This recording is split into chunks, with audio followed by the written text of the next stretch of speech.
Hello दोस्तों, नमस्कार। कुछ टेक्निकल ग्लिच हो रहा है जिस कारण से वीडियो अपलोड होने में प्रॉब्लम हो रहा है, तो ठीक है, हो जाएगा ठीक। इसलिए थोड़ा लेट हो गया। और कैसे हैं आप लोग? उम्मीद करता हूँ कि आप लोग अच्छे हैं।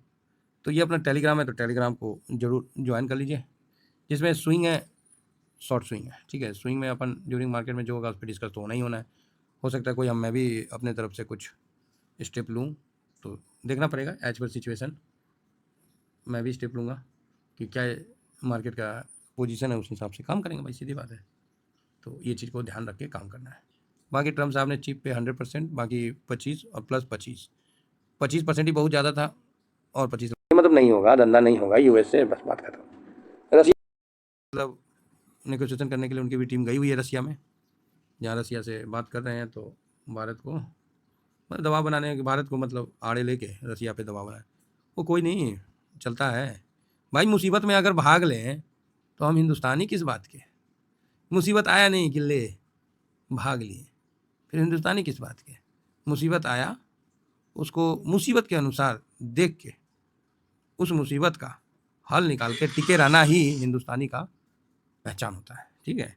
तो भारत ने बिल्कुल सही कहा, जो नेशनल इंटरेस्ट में होगा वही काम करेंगे। बाकी साहब आपको लगाना है, लगाते रहिए। एक बार अमेरिका ने ही भारत को शाबाशी दिया कि नहीं, आपने ग्लोबल का जो है उसको बचा लिया, नहीं तो बहुत ज़्यादा अनसर्टेनिटी बढ़ जाता तेल को लेके खासकर। क्योंकि जब हम लोग तेल जहाँ से लेते थे वहाँ से, तो इन लोग अपन मुंह काला करके चले गए वहाँ और लेने लगे, है ना। तो तेल का दाम कम है, तो देखिए क्या होता है, नहीं होता है। क्या रसिया से हमको तेल सस्ता तो मिल ही रहा था, तो कंटिन्यू रहता है कि और कम होता है।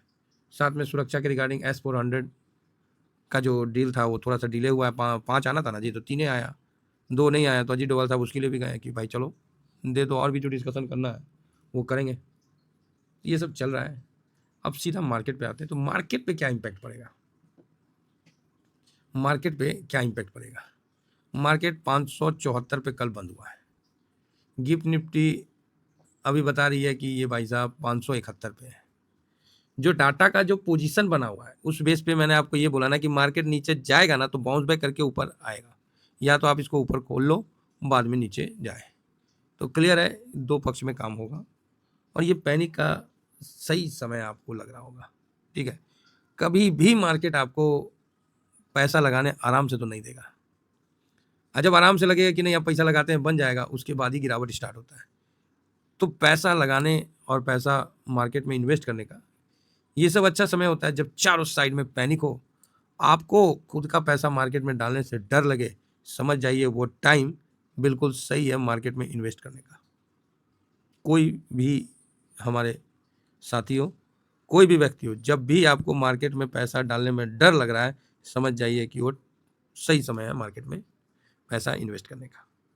यही ग्राउंड रियलिटी है जिसको हमेशा ये मानव द्वारा निर्मित किया गया है। तो वही है, ज़्यादा टेंशन लेना नहीं है। नेस्डेक वेस्डेक में बढ़िया हुआ है, तो देखते हैं क्या होता है नहीं होता है। और SGX निफ्टी भी यहाँ पर ही आपको वही जो भी है 569 के 70 के आसपास दिख रहा है, तो ठीक है। कोई विशेष तो अभी तक नहीं चल रहा है। रही बात निकई का, तो निकई 350 पॉइंट का तेजी तो गिरबो तो किया है अभी ना, कल से ना थोड़ा सा तेजी बना है जापान में। तो इस प्रकार का ठीक है। अब हम लोग को भी थोड़ा सा अपना इन्वेस्टमेंट का रुख को चेंज करना पड़ेगा एज पर सिचुएशन, जैसा लग रहा है, ठीक है।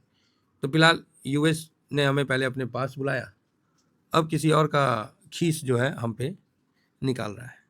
डॉलर कमज़ोर हो रहा है। और बड़ा अच्छा बात है कि भारतीय मुल्क के पत्रकार जब डोनाल्ड ट्रंप से बोले कि भाई अमेरिका भी तो रसिया से लेता है, पूरा यूरोप रसिया से लेता है, तो फिर भारत पे क्यों हम टैरिफ लगा रहे हैं और आपका क्या कहना है? तो अमेरिका का कहना है, ट्रंप साहब का, हाँ हम चेक करके बताते हैं, बस हो गया। अरे किसने बनाया भाई चाचा तुमको? चलो, आपको नहीं पता है, सब पता है। ये दादागिरी है, समझ रहे हैं?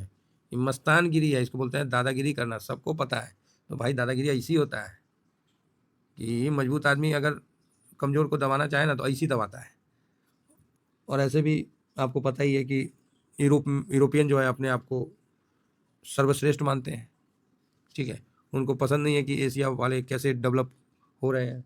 ये सब कई कारण है, तो ठीक है, जो है सो है। तो मार्केट के साथ काफ़ी कड़ा चुनौती रहेगा आज का दिन। हालांकि मार्केट ने काफ़ी हद तक डिस्काउंट तो कर दिया है। FIS इतना बेचा है DIS की मजबूत हाथ के कारण मार्केट टिका हुआ है, नहीं तो मार्केट तो भाई साहब कहाँ थल्ले में चले जाता।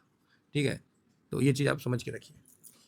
तो कोई नहीं, अगर आज मार्केट में अच्छा तेजी बनता है तो चलो, ये रिपोर्ट तो अच्छा नहीं है, लेकिन सबको उम्मीद है कि ट्रम्प जिस तरह पलटू मारते हैं यहाँ भी वो कुछ पलटी मारे, क्योंकि ऐसे सिचुएशन में आपके पोर्टफोलियो में गोल्ड भी नहीं बढ़ेगा, सिल्वर भी उतना, हाँ चलो सिल्वर थोड़ा ठीक हुआ है। ये नया एक्सपीरियंस है मार्केट में, ठीक है, ये नया एक्सपीरियंस है, मार्केट को इस तरह का एक्सपीरियंस नहीं है। इसीलिए मैं आप लोगों को कल भी बोला कि आज के लिए इतना पता है कि नीचे जाएगा तो ऊपर कंफर्म आएगा ना आना है, या तो आप ऊपर खोल के नीचे ले जाओ, क्योंकि पोजीशन लॉन्ग बनाया गया है, तो लॉन्ग पोजीशन कम करेंगे तभी ये आगे करेंगे। तो ठीक है, कुल मिला के अच्छी बात यह है कि मार्केट इसलिए डिस्काउंट हम बोल रहे हैं कि कल कैश में तो बेचा ही बेचा है 5,000 करोड़, है ना, 4,999 करोड़, गजब का बेचा है, गजब का बेचा है। तो इसलिए हम कह रहे हैं कि मार्केट ने ऑलरेडी इन चीज़ों को पहले से डिस्काउंट कर दिया है, क्योंकि FIS के पास जो पोजीशन है ना, वो ये सिचुएशन में नहीं है कि वो लड़ाई कर सके।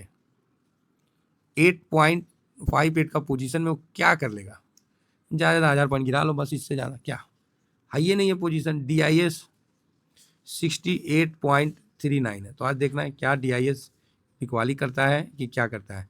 पब्लिक 69.05 और अपना जो प्रो है वो भी 62.28 पे खड़ा है। तो एक बार तो आपको बाउंस बैक होगा और उसके बाद भले नीचे आए। तो यहाँ ये तो क्लियर है कि FIS के पास पोजीशन नहीं है, तो बहुत बड़ा दबाव नहीं बनेगा, और मार्केट ने इसको पहले से ही डिस्काउंट कर रखा है। कहने का मतलब है कि पोजीशन ऑलरेडी FIS का इतना कम है कि क्या बोला जाए, पहले ही FIS ने सब बेच बाच के अपना साइड हो लिया है। ठीक है, जो होगा अच्छा होगा। अब समझ आया FIS क्यों नहीं आ रहे थे, उनको पता था कि ट्रम्प चाचा कुछ ना कुछ करेंगे, ट्रम्प का तो पता था। अब तो भाई भारत का स्ट्रेंथ हमारी है ना, गेंद तो अभी भारत के पाला में है, तो अब देखना है कि भारत कैसे इसका यूज़ करके आगे बढ़ता है। तो चलिए, बाकी तो सब ठीक है। तो यहाँ हम देखते हैं आज कैसा चल सकता है मार्केट। FIS तो निगेटिव है, DIS आज न्यूट्रल रहने का कोशिश है, प्रो आज पोजीशन कम करेगा। ठीक है, कैरी फॉरवर्ड करता है तब तो अच्छा, नहीं तो कम करेगा। इंडिया विक्स पॉजिटिव है, PCR न्यूट्रल है, गोल्ड क्या बोला जाए, न्यूट्रल ही रखिए, थोड़ा पॉजिटिव रहेगा, न्यूट्रल है। क्रूड ऑयल पॉजिटिव है, US मार्केट ठीक ठाक है, रुपया निगेटिव है, डॉलर इंडेक्स ये पॉजिटिव है और PE न्यूट्रल है। तो 1 2 3 3 निगेटिव, 1 2 3 4 4 न्यूट्रल और 4 पॉजिटिव। तो अगर डाटा के बेस पे देखिएगा तो मार्केट वॉलेटाइल रहेगा, न्यूज के बेस पे देखिएगा तो भी यही निकल के आ रहा है कि मार्केट वॉलेटाइल रह सकता है। तो बहुत ज़्यादा गिरावट या कम गिरावट इसके बारे में भी बोलना संभव नहीं है, क्योंकि देखिए जब ये सिचुएशन पहले भारत ने कभी देखा नहीं था, तो ज़बरदस्ती कहाँ से हम इसमें डाटा घुसेड़ दें, कोई सट्टा थोड़ी मानना है। वेट एंड वॉच करते हैं, ड्यूरिंग मार्केट में देखते हैं क्या होगा, क्योंकि ऐसा तो पहले कभी हुआ नहीं है टैरिफ का। तो मज़ा आएगा, नया चीज़ सीखने को मिलेगा, और जब भी नया चीज़ सीखने को मिलता है ना, मेरा एक्साइटमेंट नेक्स्ट लेवल का रहता है कि यार कुछ नया है आज। तो आप बोलोगे सर इसमें, इस माहौल में डरना घबराना चाहिए क्या? इस माहौल में शांत रहना चाहिए, क्योंकि ये एक ऐसा दलदल है कि जितना हिलिएगा ना उतना भीतर जाइएगा। शांत रहिए, पार हो जाइएगा। थैंक यू वेरी मच, जय हिंद। बोलने से पहले एक लेवल बता ही देते हैं, 24,330। ठीक है, बढ़िया जगह है। थैंक यू वेरी मच, जय हिंद जय भारत।